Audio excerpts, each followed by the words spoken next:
හරි engine oil ටිකත් හරි.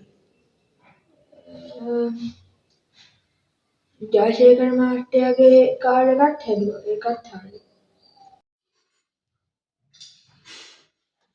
සර් මේ මට හෙට නිවාඩුවක් ගන්න ඕනේ. මොකද? නිවාඩුවක්? මෙච්චර මෙහෙ රැට්ටියෙද්දි නිවාඩු ගන්න? මෙන්න මෙහෙ හෙට වැඩ දෙනවා. මොකද නිවාඩුවක්? හෙට උසාවිය යන්න දෙනවා සර්. හෙටනේ අර ඉස්සෙල්ලා වැඩ කරත් යන බොස් කී අර නිවාඩුවක් ගන්න ගිහිල්ලා ඒ බොසා මට නිවාඩුව දුන්නේ නැහැ.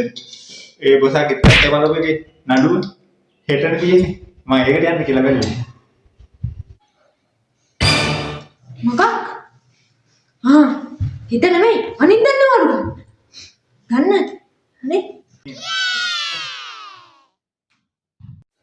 හම්බේ මගේට එප්පේනවා තව පොඩ්ඩක්. වෙලාව. සබ්ස්ක්‍රයිබ් කරන්න, ලයික් කරන්න, ෂෙයා කරන්න. තමීර